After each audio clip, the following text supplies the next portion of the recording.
So she's older than my parents. She knew the Rebbe's mother, Rebbe Chana, who passed away 57 years ago, almost 58 years ago now. So the Rebbe lived on President in Kingston on the corner, in a building called 1418. And she would go outside, and she would stand on the corner, and she would greet people. The Rebbe's mother was very different than the Rebbe's wife. The Rebbe's Chaya Mushka didn't want at all the role of Rebbetzin. She hated it. She said, my husband's a Rebbe, but I'm not a Rebbetzin. That was her line. But the Rebbe's mother was very much a Rebbetzin. She had been a Rebbetzin of a community. She was the wife of the Rav of Yekatinoslav, of the Dnepropetrovsk, which is a big city. And she would stand on the street corner and say hello to people, you know. And in those days, Crown Heights was not like now. Crown Heights was every kind of from Jew. It was such a mixed neighborhood of Orthodox Jews. From Rochester till Flatbush, Mamish. There were so many Frume Yidden here, every kind. Modern Orthodox, Misnagdim, Chassidim, Svardim, Ashkenazim, every type, Hungarians, Polish, Russian, Ungarish. And she knew everybody. So she was sitting on the street corner. This is the 50s, and she sees young Lubavitcher couples pushing baby carriages. Now, when you see a young couple looking at baby carriages, it's no big deal.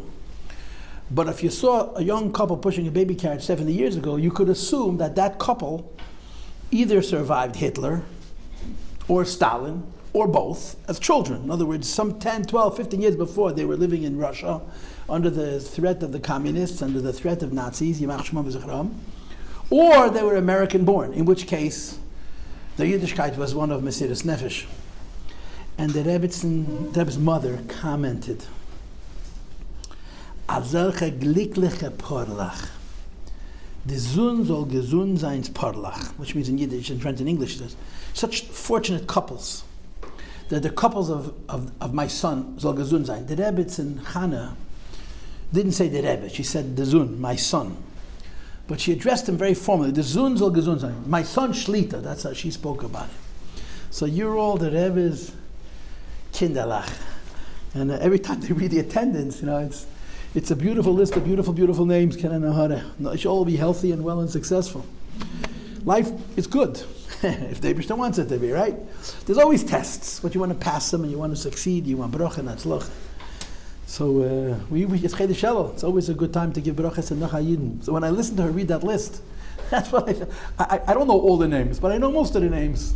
And it's music, such a beautiful list of names.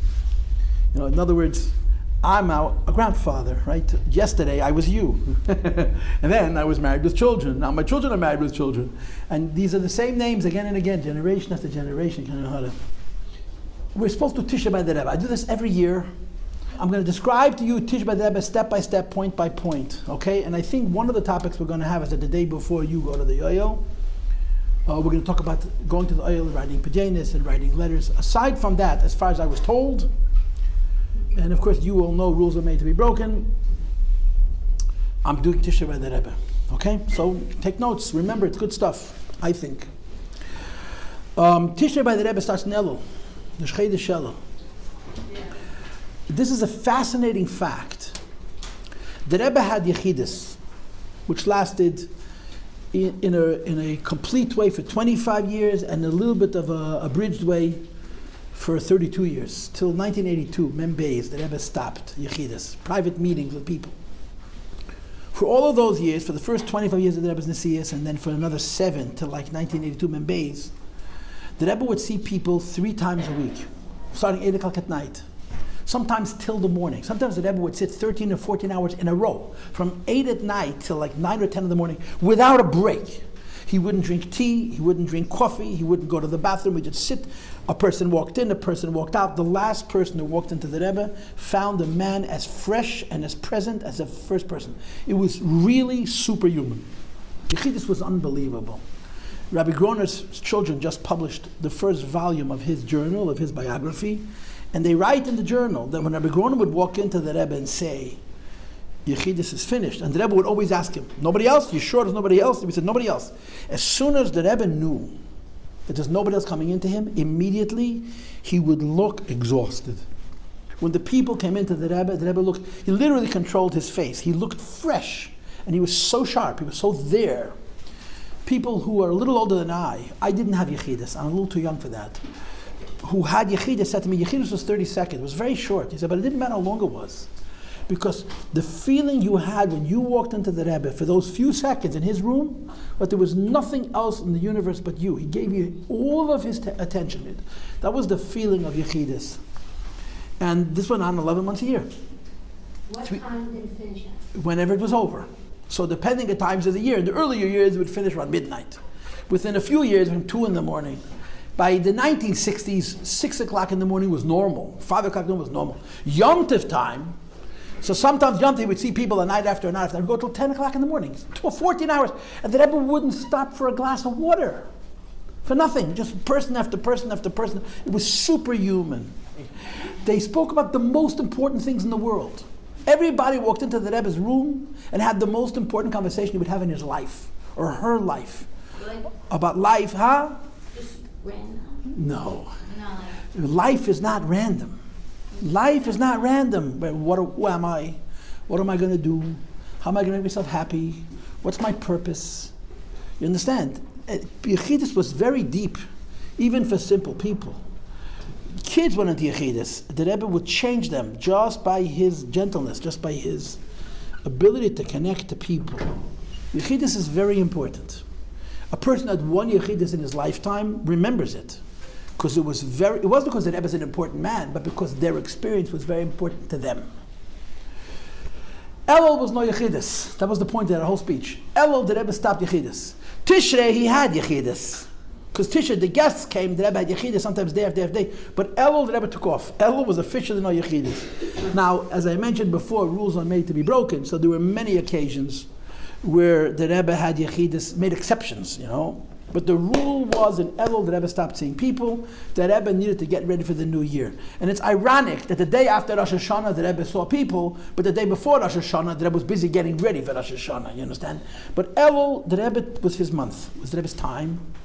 The Rebbe ready for the new year. Officially, Yechidus stopped. For 4 weeks, there was no Yechidus. This is number one. The first thing that's negated to Rosh Hashanah is this. Number two, during the month of El, the Rebbe would write a letter, Al B'nei B'nei Yisrael B'chol Mokom Shehem Ha'avaya Aleim Yechyu. A Michtav Klali. No Rebbe did this. Really, no Rebbe did this besides our Rebbe. The Rebbe wrote letters to every Jew in the world. To every Jew in the world. He didn't write to Lubavitchers, he didn't write to Chassidim, he didn't write to people who come from Lubavitcher homes. He wrote them, El B'nei Yisrael, the sons and daughters of Israel, wherever they may be, may God be upon them, and they should live. B'nei Yisrael, B'chol Mokom Shehem Hashem Haleim Yechyu.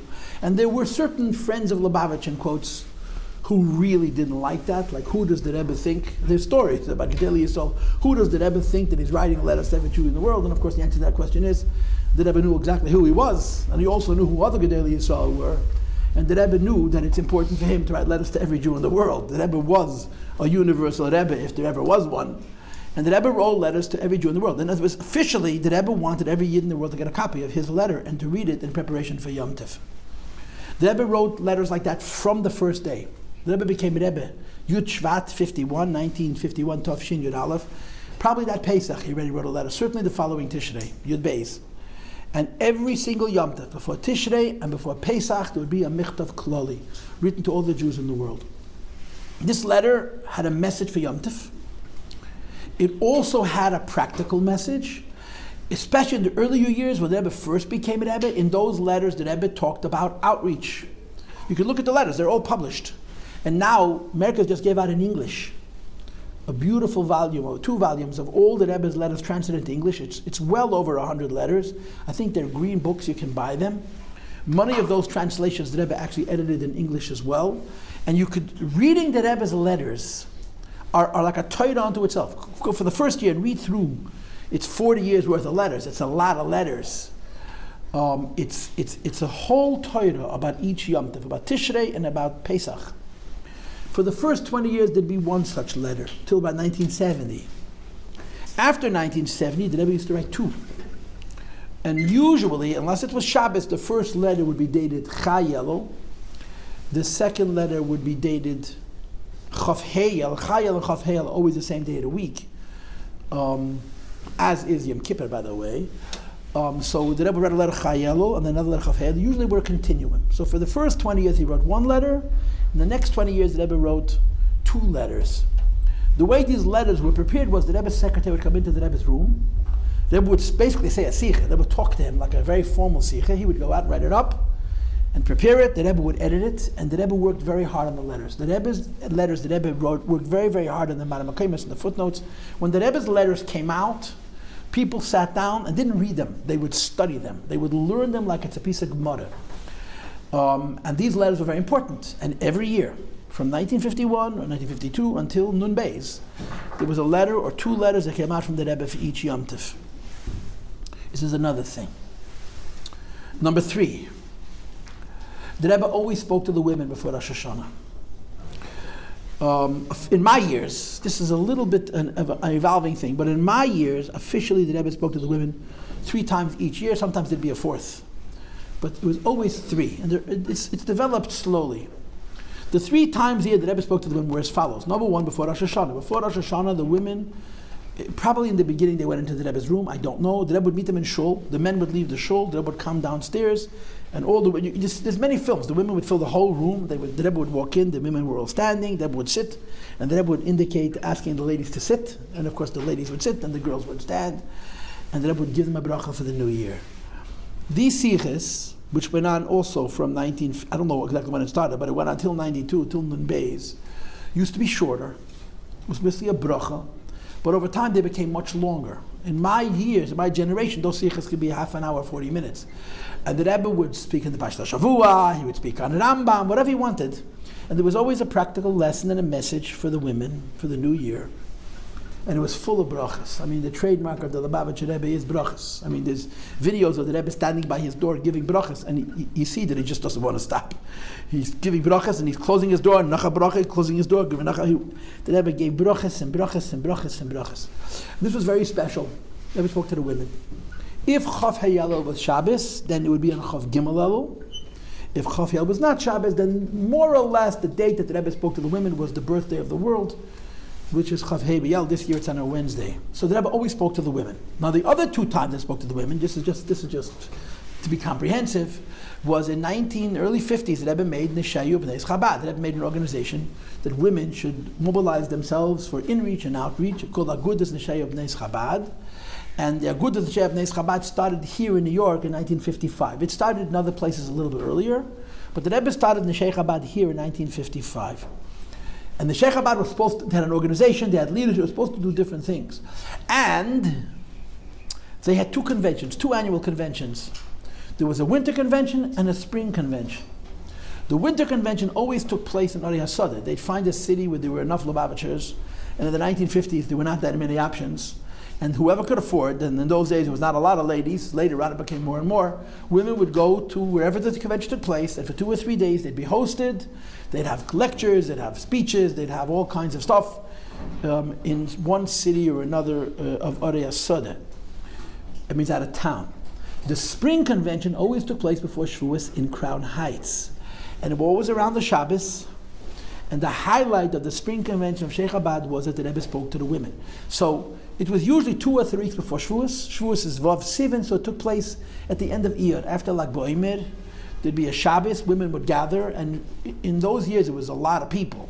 You see, what happened was, as soon as they started making the Kinnas HaShluchos, so it funneled a lot of the attention from the Sheikh Chabad convention, because more than half the women who came to the convention were the Shluchos. Once the Shluchos had their own convention, Chabad Shvat, so the Sheikh Chabad convention today is not, B'chlal, the Sheikh Chabad today is not what it used to be, because the Shluchos have their own organization.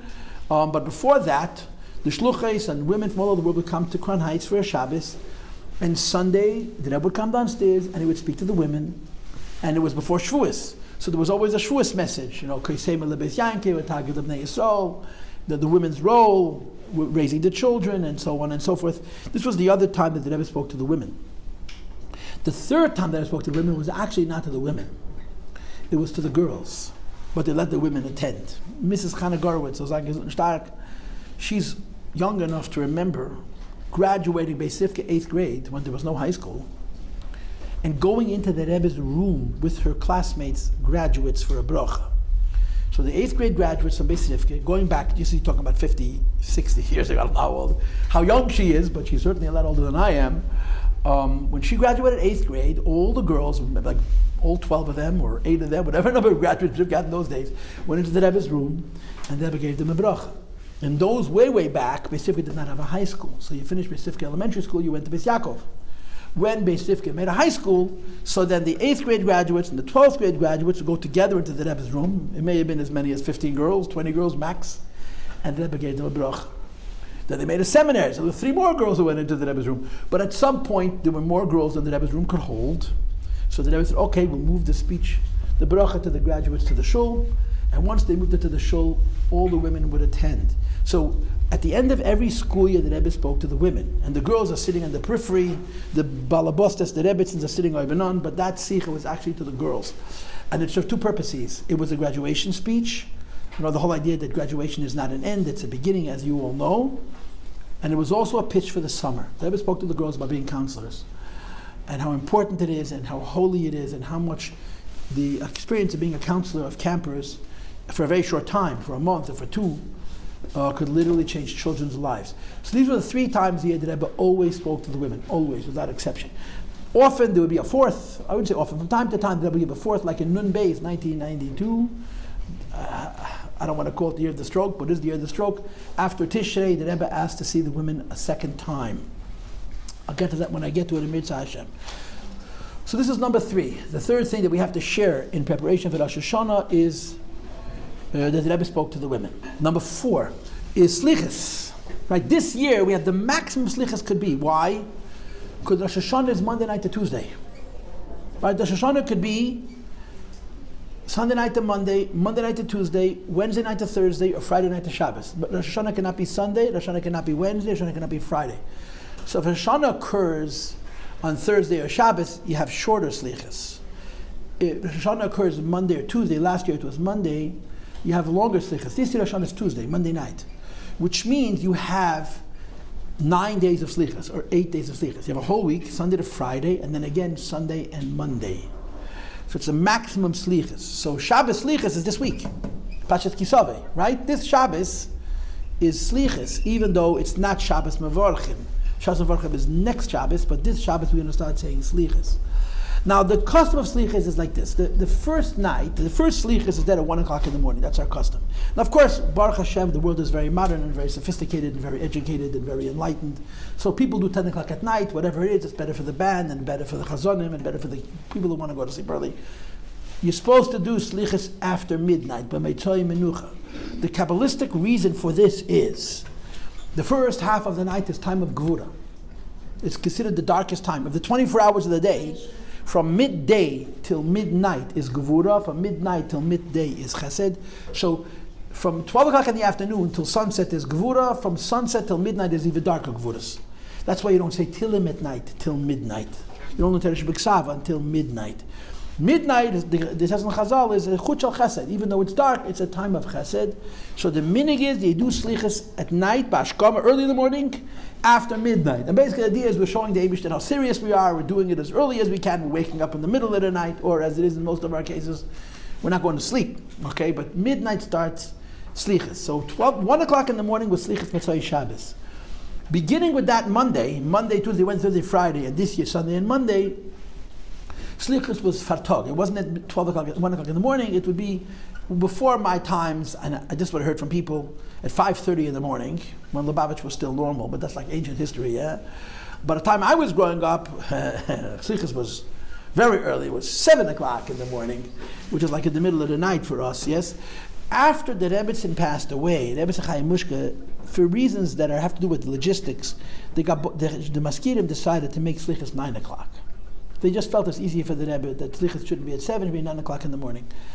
So that's what it was. But the Rebbe actually wrote a note, really upset about the fact that Slichos is supposed to be early in the morning, and they're making Slichos essentially 3 hours into the day. But he never asked to change it. He complained about it, but after Mem Ches, Slichos was 9 o'clock in the morning. But until then, Slichos was 7 o'clock in the morning, which is, for Lubavitchers, it's early enough, right? It's still the middle of the night. But I heard that in the early years, which is before I was born, I don't even know if it's true. Slichos was at 5:30 in the morning. But Motzei Shabbos, Slichos was at 1 o'clock. Now, in the later years of the Rebbe's Nesius, and in the earlier years of the Shabbos and Vorchim, there was usually a Fabrengen Shabbos Slichos. The Shabbos before Slichos was a Fabrengen. At some point during that Fabrengen, probably every year, certainly most years, the Rebbe would mention, you have to understand how a Fabrengen worked. Fabrengen was the Rebbe sitting basically and talking for a few hours, interrupted by singing and l'chaim, yeah? When the Rebbe talked, sometimes he talked on a topic for a long time. And sometimes he would just move from topic to topic. In one sikha, the Rebbe could say, let's talk about this and this. And the Rebbe would often mention things in passing. Just as he was weaving his way through the Fabrengen, he would throw things in. And one of the things that I would throw in at some point during the Fabrengen of Shabbos Slichos is that it's known that by Chassidim, zu Slichos shoklendik, people came to Slichos shaking, or in alternative Yiddish, wacklen, they're trembling. Why? It's very simple. Shabbos Slichos, they Fabrengen by day, Shabbos afternoon. And you say Fabrengen, you mistam say l'chaim also, right? When Shabbos ended, the Fabrengen didn't finish, you stayed at 1 o'clock in the morning. So by the time Slichos came, you were sitting at Fabrengen for many hours, and you had many l'chaims. So by the time Slichos started, the mood was kind of energetic. Which means, the Rebbe would always say this, and the Rebbe knew exactly what was going to happen, but it didn't stop from saying it. What the Rebbe was trying to say is, get ready for Slichos. And you get ready for Slichos by sitting at Chassidish and Fabrengen. The fact that when you sit as a Chassidish and Fabrengen, you come to Slichos a little bit happy. And Slichos is supposed to be awesome and earnest and serious and, focusing on our Avedis. That's really the trademark of Chassidim. One of the biggest problems Lubavitchers have, girls. What is one of the biggest problems Lubavitchers have? You know what one of the biggest Lubavitchers have? None of us are afraid of God. We're not afraid that Hashem's going to punch us in the nose. In many, many frum communities, God's a mean, angry guy that you're afraid is going to punch you in the nose. We're not raised to be afraid of Hashem, and we suffer for it. If I'm not afraid of Hashem, I can do whatever I want. You love me anyway. And it's true. But this is Chassidus. We don't have a God of fear, we have a God of love. And our whole avodah is simcha. So even the Yemei Ha'iyom, even days that are more awesome and more pensive and Gevura kind of days, Chassidim always find a way to bring joy into it. So Rebbe would always mention during the Fabrengen, not always, but quite often, during the Fabrengen of Shabbos Slichos, so you understand what happened. The Fabrengen, the Rebbe finished, the Bachim started the Fabrengen, and when you came to 770 at midnight, so the boys were gathering from all over the neighborhood, and 770 was very happy. Very, very exciting. And the Rebbe walked in at 1 o'clock. So until 1 o'clock, but as it got later, closer to 1 o'clock, the room was full of people. And there was an energy in the room like Simchas Teda. The energy in 770 before Slichos was so up, it was so positive, it was so energized. And then the Rebbe walked in. Okay, now girls, listen to what I'm about to say. Okay, even if what I'm saying is boring you, listen to this, okay? This is important, I think this is important to know. When I grew up, I was born in 1965, okay? So my memories of 770, as a child are the 70s, the Lamids, and as a Bach of the 80s, the Mems. That's the story of my life. I got married in 1989, 19 Tafshin Nun. Okay? When I was a child, the Rebbe walked into shul. It was so quiet, you have no idea. When the Rebbe walked into shul to daven, when the Rebbe walked into Fabrengen, everyone would stop, stand, and not move. If you watch the films of the Fabrengens of the Rebbe from the 80s, in the 70s with the Rebbe, and the 60s, the 50s for sure, the Rebbe would get very quiet. The only noise you would hear is an occasional clanking of a bench. A bench went up, a bench went down. It was very quiet. 770 is a big room. The Rebbe walked pretty fast, but it's a pretty long walk. That feeling had so much respect in it, it had so much awe, it was so powerful. In the 80s, that changed. When the Rebbe would walk in, we would sing. I'm sure the Rebbe was happy about it, but I'm telling you, as someone who experienced both, we lost something. The feeling of the Rebbe walking into shul and everyone standing in their place silently with respect was very compelling. Non-Lubavitchers who would walk into 770 and watch this would say, wow. There was no place in the world where you saw that kind of derech eretz push. It was very powerful, it was very beautiful, it was very awesome. So now imagine 770, the night of Slichos, the room is rocking. And the Rebbe walks in the back door.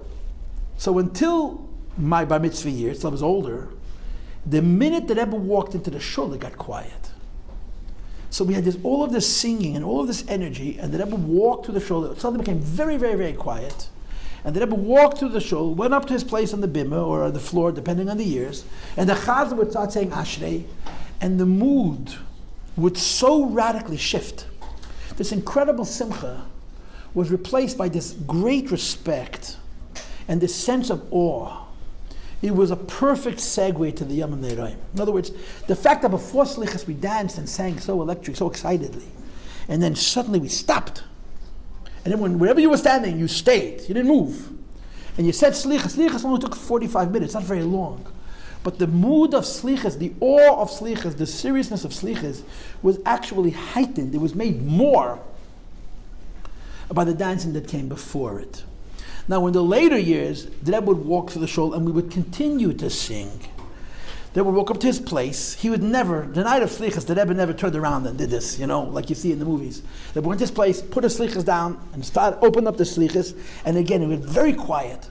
So it was a little bit different, but the feeling of Yemei HaSlichos was very palpable. That transition that happened from the singing before to the suddenly stopping and thinking about what's going on and what time of year it was, you felt it affected everybody. You felt Rosh Hashanah's coming. You felt the awe. It moved you in a very real, in a very concrete way.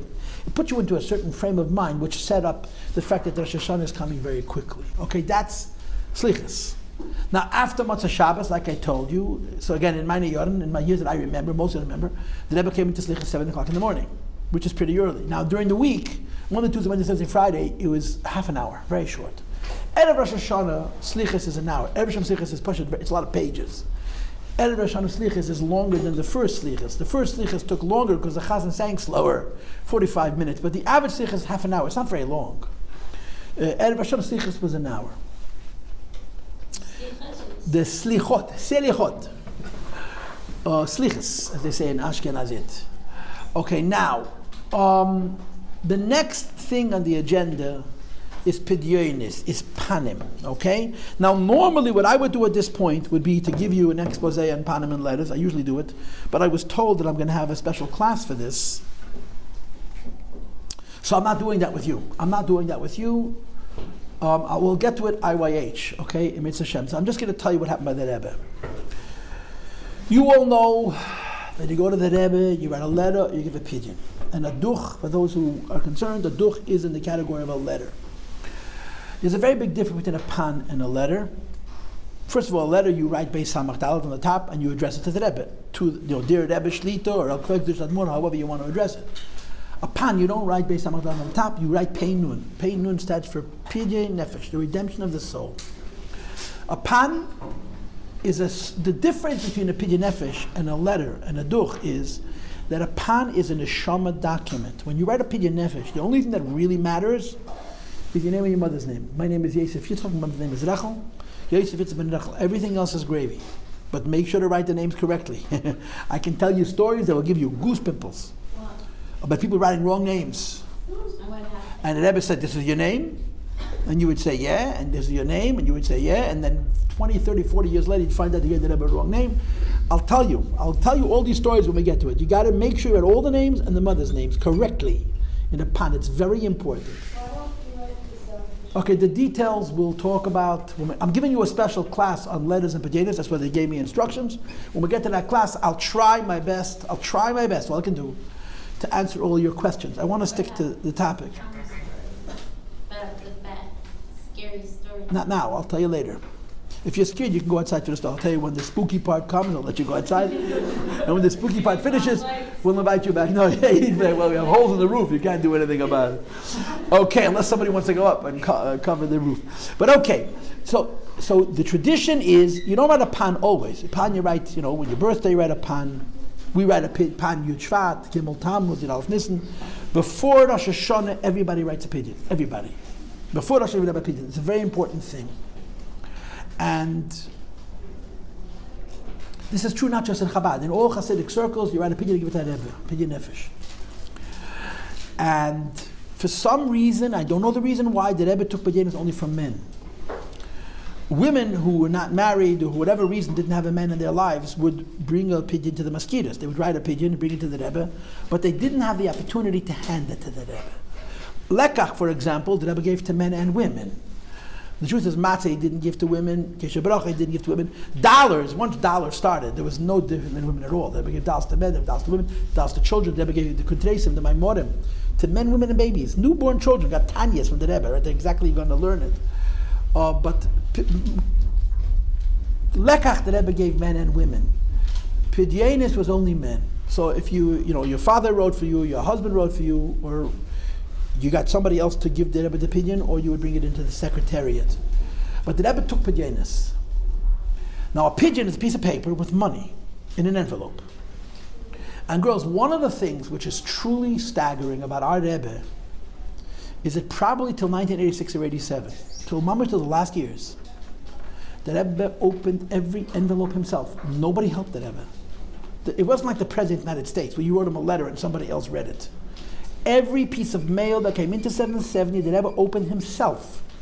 Which is why we were always told that if you're not putting a letter in the mail, don't seal the envelope, because it literally took time for the Rebbe the Rebbe had one of those mechanical machines, you slice the top, the Rebbe would slice, pull out the letter and read it. The Rebbe would not throw a piece of paper away. The Rebbe would save all the flops of envelopes and use them as scrap. The Rebbe, with his exactitude, could drive you nuts.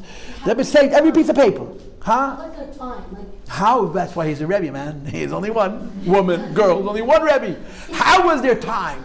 The Rebbe, Benjamin Klein told me, the Rebbe got on average 400 letters a day. That's nicht gesagt. It's not 400 letters a day. He opened every one himself. Nobody helped the Rebbe with his mail. In 86, 87, the Rebbe gave permission for people to open up the letters and cut off the bottoms of the pages, because if there's page, he would save, if you wrote a letter and didn't fill the whole page, they would cut off the bottom and save it as a scrap. It was baltashkas. It's a big aveda. The Rebbe's exactness in avodah was not normal. The Rebbe saved every envelope. Well, there's a story with the Rebbe saving stamps and giving it to a stamp collector. A little girl was a collector of stamps. The Rebbe used to send her stamps. She would save the stamps and send it to the girl in the mail. But the Rebbe opened every piece of mail himself. A pan is an envelope with a note and money. Officially, the Rebbe had to have a chance to open every one of these envelopes before Rosh Hashanah, so that he could read them in Rosh Hashanah. I understand this. I've heard different things from different secretaries. I understand that the Rebbe did not necessarily open up all the pidyonis before Rosh Hashanah, but the Rebbe had to take the money out, and the money, if it was cash, it went in one pile. If it was checks, someone had to take them to the bank and to deposit them. Depositing the Rebbe's checks was a full-time job. The Rebbe got hundreds of checks a day that had to be deposited. And the Rebbe had many different accounts for different tzedakahs, and you had to keep them all separate. It was a very responsible and earnest job, the way the Rebbe managed stock of money. It's not a simple person cannot handle the different kinds of tzedakahs that the Rebbe had to handle. And the Rebbe did the pidyonis. So way back when, the tradition was that Erev Rosh Hashanah was one of the few days of the year that Rebbe davened with the minyan, as I'll explain to you later. Around 10:30 in the morning, Rebbe opened the door, wearing his gartel, his Shabbos dikes silk kapota and his hat, and people filed by, and that you just literally handed the Rebbe your pidyon for the new year. One of the stories of 770 is the story of the lions. One of the things that you will never experience, unless you go to the oil and Gimel Tammuz, is, I guess that's a good example of that, yeah? Is the story of the lions. I always tell people, you can imagine getting $1 from the Rebbe. You can even get $1 from the Rebbe. What you cannot do is wait for it. We waited for those dollars for 3 hours in the pouring rain, in the boiling hot sun. And the girls always went first, by the way. It was not fair, especially when it was raining. 5 more women, they stopped the men's line, the women, it was the right thing to do. But I remember standing in front of the Rebbe's house so long. By the time I went in, I was mamish a sponge. My clothing was so wet. I just threw it through moisture. I walked into the house. Every step, you could see the floor. You waited. The waiting in line was a very important part of. But imagine waiting in line for 4 hours, and you have 5 seconds with the Rebbe. Not that you waited in line for 4 hours and you have 2 minutes. 5 seconds. All that waiting made you nuts, and then you had to somehow get present. When you walk up to the Rebbe for those few seconds to be there, it was a very important part of the experience. Was the waiting in line. The worst line was the line for matzahs. There was literally two lines, a front line and a back line. So the matzah line, the Rebbe stopped early. The Rebbe stopped after the Rebbe's heart attack. Lamed Ches, the Rebbe stopped giving matzah to everybody. He would give it to the koilel. The next two lines were Keshel Bracha and Lekach. They were quicker than matzah, but they took time. When the Rebbe gave you Lekach, I'll talk about it later. He would look at you and decide what you deserve, and literally break a honey cake in half, hand it you with his fingers in your hand. Girls also, no napkin, no gloves. You understand? By the time the Rebbe was done, his fingernail was honey. But he would give you a piece, or a half a piece, or a piece and a half. He would look at each person, man, woman, and child, and decide how much honey cake. He knew everybody. So if you were married, you got a piece and a little piece. If you were bacher, you got a piece. If you were a god, you got a half a piece. And they would waste his time breaking pieces. In the last years, they put them in plastic bags. They just gave you a bag with $1. It saved a lot of time. We'll get the honey cake when we get the honey cake. The fastest line by far was Pidyanis. They would line up from 770 down to Brooklyn, up Brooklyn till President, I think, and President till Kingston, and sometimes all the way around, like a gadful. All those people can go through in 20 minutes. You're talking about hundreds, maybe thousands of people, very quick. Because Pidyanis, it was taking, it wasn't giving. It was very, very fast. And there's films of it. I gave the Rebbe Pidyon many times. And it's very hard for me to, I feel so bad about all the opportunities that I missed and the lack of attention that I paid. But the Rebbe would stand by his door, taking Pidyanis, the whole time he's speaking. And by the way, you tried talking it over and over again. And he would say, again and again and again. But he said it so fast, the line went so fast, that you got half a bracha and the next person got the other half a bracha. In other words, so if you were one of those really, really aware chassidim, you said, okay, what did the Rebbe tell me this year? I'm going to have a good year or a sweet year, you know? One person got the next person got the Shana Teva Mesukah. That's how fast the line was. Very, very fast. And then would collect them between his thumb and his, I don't know what this finger, the pointing finger, and when the index finger, he put them down. But you could see even in the films, as people handed Rebbe Pidyanis, some of them he put here, some of them he put here, some of them he put here, and you could see that as the Rebbe took your pidyon, he was reading it. He didn't have to open as he took your pidyon, the way he collected the Pidyanis, how he treated every person was different. And in the taking the Pidyanis alone, you could feel how something was going on. He wasn't just collecting envelopes. In other words, giving the Rebbe a pidyon was not a formality. By giving the Rebbe a pidyon, you handed whatever pidyon nefesh you had to the Rebbe in such a way that at that instant, there was some kind of an exchange. Now later, of course, the Rebbe would open the envelope, take the money out, and read the pidyon, and save the envelope. But this was a secondary event. The first event was handing the Rebbe the pidyon nefesh. There was an additional tradition, which, as I always tell the girls, I do not know when this started, but I don't think it goes back to the times of the Alter Rebbe. I think it only goes back to the times of the Frierdiker Rebbe, but I'm not sure. I should really ask Michal Zellickson. Every time I'd say this, I say, okay, ask Michal Zellickson, and then I don't ask him, and there we go again. I think it started by Frierdiker Rebbe. It's called a Pan Klali, a general pan. A Pan Klali was a nusach, which was written by the Gaboyim. A Pan Klali had two purposes. Number one, the whole world was giving the Rebbe Pidyanis. What about the Rebbe himself? What about who's giving a pidyon for the Rebbe? So Chassidim gave the Rebbe a pidyon for the Rebbe. That was the first reason they made a Pan Klali. And I think, without knowing, that our Rebbe started during the time of the Frierdiker Rebbe, and it became a tradition. Number two, there was a period of time that many Chassidei Chabad, our brothers and sisters, in other words, not Stam Yidden, but Anash, were living in the Soviet Union, were lost in Europe, and were simply not physically in a position to send a pidyon.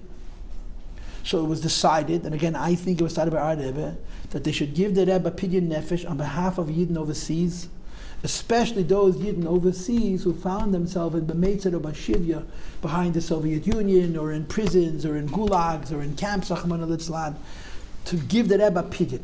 So it became a tradition about a Pan Klali. The rule of the Pan Klali was that all of us would sign on the Pan Klali, and we would give money to contribute to the Pan Klali, and then the Rebbe would take it all, and the Rebbe would read the nusach, but you had to be married. So I only signed on 2 or 3 or 4. I got married Tafshin Nun, so the first time I was allowed to sign on Pan Klali was Tafshin Nun Aleph, Nun Beis, Nun Gimel, Nun Dalet. I probably signed on Pan Klalium after that, Nun Hein, I don't know how many years I did it. But you had to be married. And on top there was a standard nusach, and then you would write, there was big, big pages. And you write your name and your wife's name and your children's name, and of course you were very careful to write all the names, Bas or Ben, your mother's name, was the Pidyon Nefesh. And during that Erev Rosh Hashanah, as the Rebbe was taking Pidyonis, the Gaboim would walk in, the line would stop, and they would hand the Rebbe the pan. It was a lot of pages with a lot of names and a big envelope full of money. They would take it. They would read the typed nusach on the top. And then he would say, I'm sorry that I'm not reading all the names now. It's hard to make people to wait, and so on and so forth. And he would give a bracha. It was a standard tradition that the Rebbe would read the pan, and he would give a bracha. Then he would continue the line of Pidyonis. Now, of course, I need to say one more thing, and then I'll let you speak because I got 2 minutes. By the time I was a bacher, the crowd of people was so large that if the Rebbe had to collect Pidyonis Erev Rosh Hashanah, it would take him a very long time, an hour and a half, 2 hours, a long time. And Erev Rosh Hashanah, the Rebbe went to the oil. It was a very, very busy day at Rosh Hashanah. So they would ask us, all of Chassidim, if you're in Crown Heights, do not wait till Erev Rosh Hashanah to write your pidyon. Give the Rebbe the pan after Slichos. So Motzei Shabbos Slichos, this year it's Pashas Kisaveh, right? Today is Monday, so it's 5 days hence, at 1:45 in the morning, mamish in the middle of the night, the Rebbe finished saying Slichos. He went up to his room, the Rebbe's door would open, and if you were able to write a pan that night, you would line up, you'd walk over to the Rebbe, and you'd give the Rebbe the pidyon. And the Rebbe would say the same thing. Usually there would be 2 times, besides for Erev Rosh Hashanah, when you're able to hand the Rebbe the pidyon. The first was Motzei Shabbos, and I think Tuesday, Gimel the Slichos, which is a date that's very important in Chabad. No one's exactly sure why. The third day of Slichos, which is Tuesday morning, they're going to take again Pidyonis, and they asked everybody else, wait till only the people come from out of town should give Pidyonis Erev Rosh Hashanah. Now the next thing on my agenda is the forbidding of Erev Rosh Hashanah. You'll remind me and I'll tell you. What was your question or comment? The thing for when they said they wrote a for the Rebbe, does that mean like they wrote the Rebbe's name? I don't think so. They wrote Kvei Kedushas Ad Moshe. They wrote to the Rebbe that the Rebbe should have a good year. However, Okay. I don't think they wrote the Rebbe's name. No, I don't think the Rebbe's name. Go ahead. There was a Panim Klali for anyone who wasn't able to write a Panim. Right. They didn't necessarily know those people. Of course not. Right? Of course. It was just in honor of them? Yeah, for all the Yidden in the world, basically. Especially when I was growing up, it was for Yidden in Russia. It wasn't complicated. Anash in Russia who couldn't send a pidyon. So they would say, the Yidden who find themselves behind the Iron Curtain, B'matzaro B'shivya, were not free to write a pidyon nefesh. So honor later, Rachma Vuram, that the Rebbe should have made a Rachma for them. Was that the Nusach? Yes, absolutely. Of course. And during the Second World War, when they handed those pidyonos to the Frierdiker Rebbe, you understand that those pidyonos were saturated with tears. Okay, shall we break? Yes.